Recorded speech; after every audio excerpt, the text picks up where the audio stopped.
اللہ تعالیٰ کے نام سے شروع جو بڑا ہی مہربان اور نہایت ہی رحم کرنے والا ہے۔ حضرت علی رضی اللہ تعالیٰ عنہ کی خدمت میں ایک شخص آیا اور وہ اداس بیٹھا تھا۔ حضرت علی رضی اللہ تعالیٰ عنہ نے اس کے چہرے کی طرف دیکھا اور آپ رضی اللہ تعالیٰ عنہ فرمانے لگے، اے بندہ خدا، تم یہی سوچ رہے ہو نا کہ اتنی محنت اور جستجو کے بعد بھی کامیابی اور خوشحالی مجھے نصیب کیوں نہیں ہوتی؟ وہ کہنے لگا، ہاں یا علی رضی اللہ تعالیٰ عنہ، میں دن رات محنت کرتا ہوں پھر بھی میرے کام نہیں بنتے، ایسا لگتا ہے میرا نصیب ہی خراب ہے، بس یہ کہنا تھا۔ تو حضرت علی رضی اللہ تعالیٰ عنہ نے فرمایا، اے شخص، یاد رکھنا اس زمین پہ انسان کے کاموں میں رکاوٹیں اس لیے آتی ہیں کہ وہ اپنے وجود میں ایک بدترین عادت رکھتے ہیں جس سے ان کا نصیب خراب ہوتا ہے، ان کی خوشحالی ختم ہوتی ہے۔ تو وہ شخص کہنے لگا، یا علی رضی اللہ تعالیٰ عنہ، وہ کون سی عادت ہے؟ تب حضرت علی رضی اللہ تعالیٰ عنہ نے فرمایا، یاد رکھنا جب انسان سونے والا ہوتا ہے اس وقت جو چیزیں وہ یاد کرتا ہے اس کا اثر انسان کے جسم میں باقی رہتا ہے، انسان کی سوچ میں باقی رہتا ہے اور انسان کے وجود میں باقی رہتا ہے۔ اور اللہ تعالیٰ کے فرشتے جب آسمان سے زمین پر آتے ہیں اللہ کے حکم سے ہر گھر میں چکر لگاتے ہیں اور ہر انسان کا رزق جو اسے آج کے دن میں ملنا ہوتا ہے وہ تقسیم کرنے لگتے ہیں۔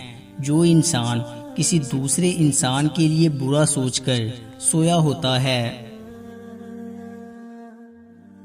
کسی انسان کی بری باتیں یاد کر کے سویا ہوتا ہے، اس کے وجود میں برائی کو دیکھ کے فرشتے اللہ کے دربار میں عرض کرتے ہیں کہ اے اللہ، یہ وہی بندہ ہے جو تیری مخلوق کے لیے برا سوچتا ہے، تیری خلقت کے لیے برائی رکھتا ہے، تو یوں اس کا رزق جو اس انسان کے نصیب میں ہوتا ہے اس سے وہ انسان منحرف ہو جاتا ہے۔ یاد رکھنا اگر تم چاہتے ہو کہ تمہارے رزق میں فراوانی ہو، خوشحالی تمہارے ساتھ رہے، تمہارے کاموں میں کوئی رکاوٹ نہ آئے، تو رات کو سوتے وقت اللہ تعالیٰ کی ہر خلقت کے لیے اچھا سوچ کے سویا کرو۔ اگر کسی نے تمہارے ساتھ برا بھی کیا ہے تو اس کے لیے بھی اچھا سوچ کے سویا کرو، کیونکہ جو چیزیں تو سوچ کے سویا کرو گے وہی خیالات، وہی احساسات تمہارے وجود میں اختیار رکھیں گے، اور یوں رزق کے فرشتے اور اللہ تعالیٰ کی قدرت تم سے منہ موڑ لے گی۔ سونے سے پہلے اپنی کامیابی کے لیے پر امید ہو کے سونا، اپنی خوشحالی کے لیے پر امید رہ کے سونا۔ جب تم پر امید ہو کے سو گے تو اللہ تعالیٰ کے فضل و کرم سے تمہارا نصیب بہتر سے بہترین ہونے لگے گا۔ میں نے اللہ کے رسول صلی اللہ علیہ وآلہ وسلم سے سنا کہ کوئی انسان اگر کسی کے لیے برائی سوچتا ہے یا اپنے لیے نا امید ہو جاتا ہے تو اس برائی کا سب سے زیادہ اثر اس انسان پر ہی ہوتا ہے، کیونکہ تمہارے سب سے زیادہ قریب تم خود ہو۔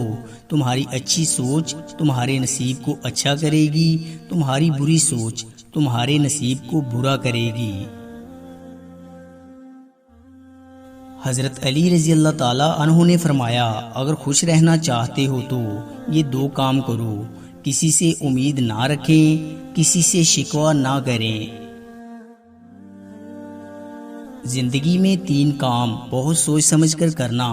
نمبر 1 قسم سوچ سمجھ کر اٹھانا، نمبر 2 قلم سوچ سمجھ کر اٹھانا، اور نمبر 3 اگلا قدم سوچ سمجھ کر اٹھانا۔ اپنے وہ نہیں ہوتے جو رونے پر آتے ہیں، اپنے وہ ہوتے ہیں جو رونے ہی نہیں دیتے۔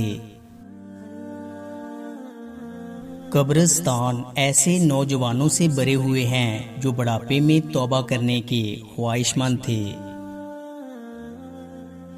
دوستو امید کرتا ہوں کہ آپ کو ہماری ویڈیو اچھی لگی ہوگی۔ اگر آپ کو ہماری ویڈیو اچھی لگی ہے تو لائک کیجئے اور مزید اچھی ویڈیوز کے لیے ہمارے چینل کو سبسکرائب اور فیس بک پیج کو لائک کریں۔ شکریہ۔